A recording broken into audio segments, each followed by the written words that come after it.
ಎಲ್ಲರಿಗೂ ನಮಸ್ಕಾರ ಸ್ನೇಹಿತರೆ. ಗಜಕೇಸರಿ ಯೋಗ, ಬ್ರಹ್ಮಯೋಗ ಸೇರಿದಂತೆ ಅನೇಕ ಪರಿಣಾಮಕಾರಿ ಯೋಗಗಳು ರೂಪುಗೊಳ್ಳುತ್ತಿವೆ. ಇದರಿಂದಾಗಿ 5 ರಾಶಿಗಳಿಗೆ ಪ್ರಯೋಜನಕಾರಿಯಾಗಲಿದೆ. ಯಾವ 5 ರಾಶಿಗಳು ಶಿವನ ಅನುಗ್ರಹಕ್ಕೆ ಪಾತ್ರರಾಗಲಿದೆ, ಈ ರಾಶಿಗಳಿಗೆ ಹೇಗಿರುತ್ತದೆ ಎಂದು ತಿಳಿಯೋಣ. ಚಂದ್ರನು ಸಿಂಹ ರಾಶಿಯ ನಂತರ ಕನ್ಯಾ ರಾಶಿಯಲ್ಲಿ ಸಂಚರಿಸಲಿದ್ದಾನೆ. ಜೊತೆಗೆ ಅನೇಕ ಶುಭ ಸಂಯೋಜನೆಯು ರೂಪುಗೊಳ್ಳುತ್ತಿದೆ. ಇದು ಈ ದಿನದ ಮಹತ್ವವನ್ನ ಇನ್ನಷ್ಟು ಹೆಚ್ಚಿಸಿದೆ. 5 ರಾಶಿಗಳು ರೂಪುಗೊಳ್ಳುವ ಶುಭಯೋಗದ ಪ್ರಯೋಜನವನ್ನ ಪಡೆಯುತ್ತವೆ. ಈ ರಾಶಿಗಳ ಜೊತೆಗೆ ಕೆಲವು ಜ್ಯೋತಿಷ್ಯ ಪರಿಹಾರಗಳನ್ನು ಸಹ ವಿವರಿಸಲಾಗಿದೆ. ಈ ಪರಿಹಾರಗಳನ್ನು ಮಾಡುವುದರಿಂದ ಜಾತಕದಲ್ಲಿ ಚಂದ್ರದೇವನ ಸ್ಥಾನವು ಬಲಗೊಳ್ಳುತ್ತದೆ ಮತ್ತು ಶಿವನ ಕೃಪೆಗೆ ಪಾತ್ರರಾಗಲಿದ್ದಾರೆ. ಈ ದಿನ ಯಾವ ರಾಶಿಗಳಿಗೆ ಅದೃಷ್ಟ ಒಲಿಯಲಿದೆ ಎಂದು ನೋಡೋಣ ಬನ್ನಿ. ಅದಕ್ಕೂ ಮುಂಚೆ ನೀವಿನ್ನು ಚಾನಲ್ಗೆ ಸಬ್ಸ್ಕ್ರೈಬ್ ಆಗಿಲ್ಲ ಅಂದ್ರೆ ಈಗಲೇ ಸಬ್ಸ್ಕ್ರೈಬ್ ಆಗಿ, ಹಾಗೆ ವಿಡಿಯೋಗೆ ಲೈಕ್ ಮಾಡಿ, ವಿಡಿಯೋ ಸ್ಕಿಪ್ ಮಾಡದೆ ಕೊನೆ ತನಕ ನೋಡಿ. ಮೇಷರಾಶಿ. ಮೇಷರಾಶಿಗೆ ಸೇರಿದ ಜನರಿಗೆ ಲಾಭದಾಯಕವಾಗಿರಲಿದೆ. ಮೇಷರಾಶಿಗೆ ಸೇರಿದ ಜನರು ಹೂಡಿಕೆಗಳಿಂದ ಉತ್ತಮ ಲಾಭವನ್ನ ಪಡೆಯುವ ಯೋಗವಿದೆ ಮತ್ತು ನೀವು ಪೂಜಾ ಇತ್ಯಾದಿ ಧಾರ್ಮಿಕ ಕಾರ್ಯಗಳನ್ನು ಹೆಚ್ಚಿನ ಆಸಕ್ತಿಯನ್ನ ಹೊಂದುವಿರಿ. ರಚನಾತ್ಮಕ ಕಾರ್ಯಗಳಲ್ಲಿ ನಿಮ್ಮ ಆಸಕ್ತಿ ಹೆಚ್ಚಾಗುವುದು ಮತ್ತು ಪ್ರತಿಯೊಂದು ಕೆಲಸದಲ್ಲಿ ಕ್ರಿಯೇಟಿವಿಟಿ ತರಲು ನೀವು ಆಸೆ ಪಡುತ್ತೀರಿ. ಇದರಿಂದ ನಿಮಗೆ ಹೆಚ್ಚಿನ ಲಾಭವಾಗಲಿದೆ.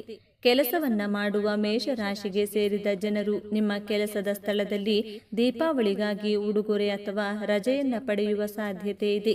ಇದರಿಂದಾಗಿ ನೀವು ಸಂತೋಷದಿಂದಿರುವಿರಿ. ವ್ಯಾಪಾರವನ್ನ ಮಾಡುವ ಮೇಷರಾಶಿಗೆ ಸೇರಿದ ಜನರು ತಮ್ಮ ಯೋಜನೆಗಳನ್ನು ನಿಭಾಯಿಸುವುದರೊಂದಿಗೆ ನೀವು ಹೆಚ್ಚಿನ ಲಾಭ ಗಳಿಸುವ ಉತ್ತಮ ಅವಕಾಶ ದೊರಕುವುದು. ಮನೆಯಲ್ಲಿ ದೀಪಾವಳಿಗಾಗಿ ತಯಾರಿಯನ್ನ ನಡೆಸುವಿರಿ ಮತ್ತು ಮನೆಯ ಅಲಂಕಾರ ಕಾರ್ಯಗಳನ್ನು ಪೂರ್ಣಗೊಳಿಸುವಿರಿ. ಸಂಜೆ ಮನೆಯ ಸದಸ್ಯರೊಂದಿಗೆ ಕೆಲವು ಖರೀದಿಯನ್ನ ಮಾಡುವಿರಿ. ಇದರಿಂದಾಗಿ ನೀವು ಸಂತೋಷದಿಂದಿರುವಿರಿ. ಮೇಷರಾಶಿಯವರಿಗೆ ತುಂಬಾ ಶುಭಕರವಾಗಿರುತ್ತದೆ. ಈ ಅವಧಿಯಲ್ಲಿ ನಿಮ್ಮ ಹೃದಯದ ಎಲ್ಲ ಆಸೆಗಳು ಈಡೇರುತ್ತವೆ. ಕುಟುಂಬದಲ್ಲಿ ಸಂತೋಷದ ಕ್ಷಣಗಳು ಇರುತ್ತವೆ. ಜೀವನದಲ್ಲಿ ಎಲ್ಲ ಕಷ್ಟಗಳು ದೂರವಾಗುತ್ತವೆ. ಸ್ಥಗಿತಗೊಂಡ ಕಾಮಗಾರಿಗಳು ಪೂರ್ಣಗೊಳ್ಳಲಿವೆ. ಸಂಪತ್ತು ಇರುತ್ತದೆ. ಆದಾಯದ ಹೊಸ ಮಾರ್ಗಗಳನ್ನು ಕಂಡುಕೊಳ್ಳಲಾಗುವುದು. ಉದ್ಯೋಗಾಕಾಂಕ್ಷಿಗಳು ಕೆಲಸದಲ್ಲಿ ಧನಾತ್ಮಕ ಬದಲಾವಣೆಗಳನ್ನು ಕಾಣುತ್ತಾರೆ. ಪ್ರೇಮ ಸಂಬಂಧಗಳು ಸಂತೋಷವಾಗಿರುತ್ತವೆ. ಪರಿಹಾರ: ಬ್ರಹ್ಮ ಮುಹೂರ್ತದಲ್ಲಿ ಎದ್ದು ಮನೆಯನ್ನ ಸ್ವಚ್ಛಗೊಳಿಸಿ, ಗಂಗಾ ಜಲವನ್ನ ಸಿಂಪಡಿಸಿ ಮತ್ತು ಸ್ನಾನ ಹಾಗೂ ಧ್ಯಾನದ ನಂತರ ಹಳದಿ ಬಟ್ಟೆಗಳನ್ನು ಧರಿಸಿ. ಇದರ ನಂತರ ವಿಷ್ಣು ಮತ್ತು ತಾಯಿ ಲಕ್ಷ್ಮಿಯನ್ನ ಪೂಜಿಸಿ. ಕಟಕ ರಾಶಿ. ಕಟಕ ರಾಶಿಗೆ ಸೇರಿದ ಜನರಿಗೆ ಪ್ರಭಾವಶಾಲಿಯಾದ ದಿನವಾಗಿರಲಿದೆ. ಕಟಕ ರಾಶಿಗೆ ಸೇರಿದ ಜನರು ತಮ್ಮ ಎಲ್ಲ ಕೆಲಸಗಳಲ್ಲಿ ಸಂತುಷ್ಟಿಯನ್ನ ಹೊಂದುವರು ಮತ್ತು ನಿಮ್ಮ ಸಂಗಾತಿಯೊಂದಿಗೆ ಮನೆಗಾಗಿ ಅಗತ್ಯ ವಸ್ತುಗಳನ್ನು ಖರೀದಿಸುವಿರಿ. ನೀವು ಹೂಡಿಕೆಯನ್ನ ಮಾಡಿದ್ರೆ ಭವಿಷ್ಯದಲ್ಲಿ ಅನುಕೂಲಕರ ಫಲಿತಾಂಶ ದೊರಕುವುದು ಮತ್ತು ಜೀವನದಲ್ಲಿ ಸಕಾರಾತ್ಮಕ ಬದಲಾವಣೆಯನ್ನ ಕಾಣುವಿರಿ.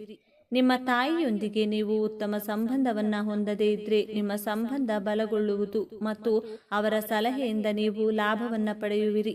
ಈ ರಾಶಿಗೆ ಸೇರಿದ ಅವಿವಾಹಿತರಿಗೆ ಉತ್ತಮ ಸಂಬಂಧ ದೊರಕುವುದು. ಇದರಿಂದಾಗಿ ಮನೆಯ ಎಲ್ಲ ಸದಸ್ಯರು ಸಂತೋಷದಿಂದಿರುವರು. ಸ್ವಂತ ವ್ಯಾಪಾರವನ್ನ ಮಾಡುವ ಕಟಕ ರಾಶಿಗೆ ಸೇರಿದ ಜನರು ತಮ್ಮ ಪ್ರತಿಸ್ಪರ್ಧಿಗಳಿಗೆ ಉತ್ತಮ ಸ್ಪರ್ಧೆಯನ್ನ ನೀಡುವರು. ನಿಮ್ಮ ಮನೆಯ ಯಾವುದಾದರೂ ಸದಸ್ಯರು ಮನೆಯಿಂದ ದೂರವಿದ್ರೆ ದೀಪಾವಳಿಯ ರಜೆಗಾಗಿ ಮನೆಗೆ ವಾಪಸ್ಸು ಬರುವರು. ಸಂಜೆಯ ಸಮಯದಲ್ಲಿ ನೀವು ಮನೆಯವರೊಂದಿಗೆ ಮತ್ತು ಮಕ್ಕಳೊಂದಿಗೆ ಮೋಜು ಮಸ್ತಿಯಿಂದ ಕಾಲವನ್ನ ಕಳೆಯುವಿರಿ.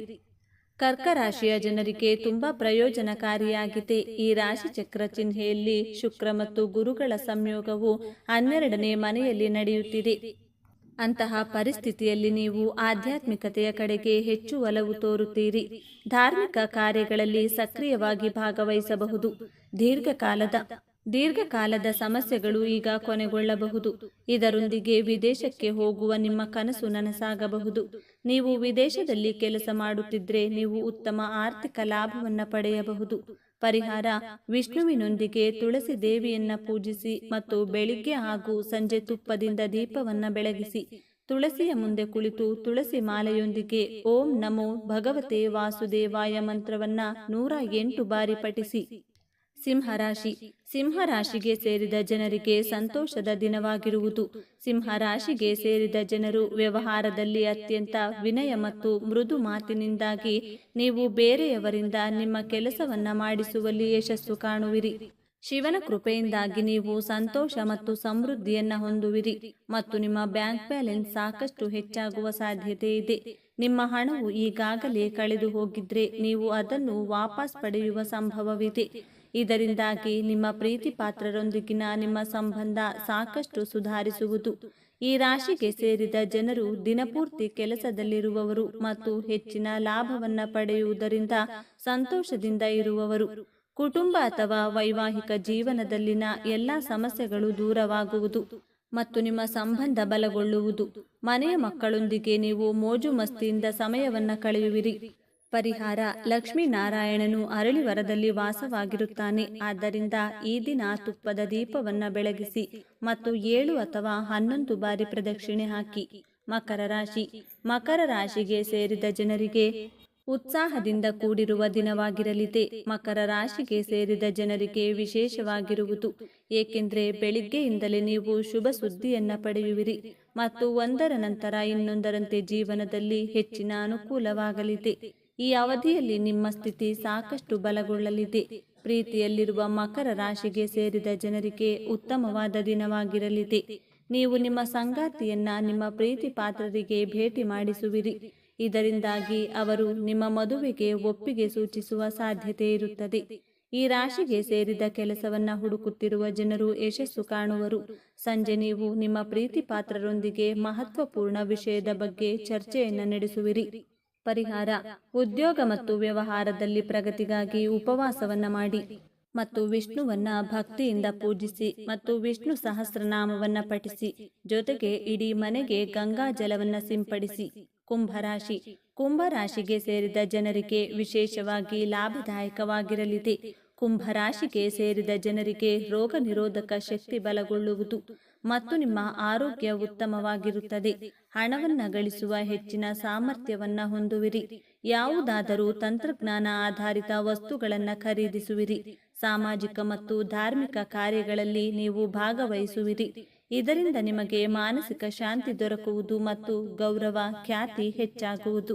ಕೆಲಸವನ್ನ ಮಾಡುವ ಅಥವಾ ವ್ಯಾಪಾರವನ್ನ ಮಾಡುವ ಕುಂಭ ರಾಶಿಗೆ ಸೇರಿದ ಜನರಿಗೆ ಉತ್ತಮ ಲಾಭ ದೊರಕುವುದು ಮತ್ತು ಪ್ರತಿಯೊಂದು ಕ್ಷೇತ್ರದಲ್ಲಿ ಉತ್ತಮ ಸಾಧನೆಯನ್ನ ಮಾಡುವರು. ಮನೆಯಲ್ಲಿ ಸದಸ್ಯರು ಪರಸ್ಪರ ಸಹಾಯ ಮಾಡುವರು ಮತ್ತು ಮನೆಯ ಹಿರಿಯರೊಂದಿಗೆ ಯಾವುದಾದರೂ ಸಮಾರಂಭದ ಬಗ್ಗೆ ಚರ್ಚೆಯನ್ನ ನಡೆಸುವಿರಿ. ಸಂಜೆ ನೀವು ನಿಮ್ಮ ಸಂಗಾತಿಯೊಂದಿಗೆ ಧಾರ್ಮಿಕ ಕಾರ್ಯಗಳಲ್ಲಿ ಭಾಗವಹಿಸುವಿರಿ. ಇದರಿಂದಾಗಿ ನೀವು ಮಾನಸಿಕ ಶಾಂತಿಯನ್ನ ಹೊಂದುವಿರಿ. ಕುಂಭ ರಾಶಿಗೆ ಸೇರಿದ ಜನರಿಗೆ ಶನಿ ಮತ್ತು ಗುರುವಿನ ಹಿಮ್ಮುಖ ಚಲನೆಯು ಅತ್ಯಂತ ಹೆಚ್ಚಿನ ನೆಮ್ಮದಿಯನ್ನ ನೀಡಲಿದೆ. ಈ ಅವಧಿಯಲ್ಲಿ ಕುಂಭ ರಾಶಿಗೆ ಸೇರಿದ ಜನರ ಖರ್ಚು ಮತ್ತು ಸಮಸ್ಯೆಗಳು ಎಲ್ಲವೂ ದೂರವಾಗುವುದು. ಗುರು ಮತ್ತು ಶನಿಯ ಹಿಮ್ಮುಖ ಚಲನೆಯಿಂದಾಗಿ ನಿಮ್ಮ ಜೇಬು ಯಾವಾಗಲೂ ತುಂಬಿರುವುದು ಮತ್ತು ನಿಮ್ಮ ಮನಸ್ಸಿನಲ್ಲಿನ ಸಮಸ್ಯೆಗಳು ದೂರವಾಗಿ ನೀವು ಆರಾಮವಾಗಿರುವಿರಿ. ಕುಂಭ ರಾಶಿಗೆ ಸೇರಿದ ಜನರಿಗೆ ಈ ಅವಧಿಯಲ್ಲಿ ಧನ ಸಂಪತ್ತಿನಲ್ಲಿ ಸಾಕಷ್ಟು ಹೆಚ್ಚಳವಾಗಲಿದೆ. ಪರಿಹಾರ: ಉಪವಾಸ ಮಾಡಿ ಮತ್ತು ವಿಷ್ಣು ಹಾಗೂ ಲಕ್ಷ್ಮೀ ದೇವಿಯನ್ನ ಭಕ್ತಿಯಿಂದ ಪೂಜಿಸುವುದರಿಂದ ನೀವು ಸಂತೋಷ ಮತ್ತು ಸಮೃದ್ಧಿಯನ್ನ ಹೊಂದುವಿರಿ. ಸ್ನೇಹಿತರೆ, ಈ ಮಾಹಿತಿ ನಿಮಗೆ ಇಷ್ಟವಾಗಿದ್ದಲ್ಲಿ ದಯವಿಟ್ಟು ಶೇರ್ ಮಾಡಿ, ಲೈಕ್ ಮಾಡಿ ಮತ್ತು ನಮ್ಮ ಚಾನಲ್ಗೆ ಸಬ್ಸ್ಕ್ರೈಬ್ ಆಗಿ. ಎಲ್ಲರೂ ಭಕ್ತಿಯಿಂದ ಓಂ ಶ್ರೀ ಮಹಾಲಕ್ಷ್ಮಿ ನಮಃ ಅಂತ ಕಾಮೆಂಟ್ ಮಾಡಿ. ಧನ್ಯವಾದಗಳು.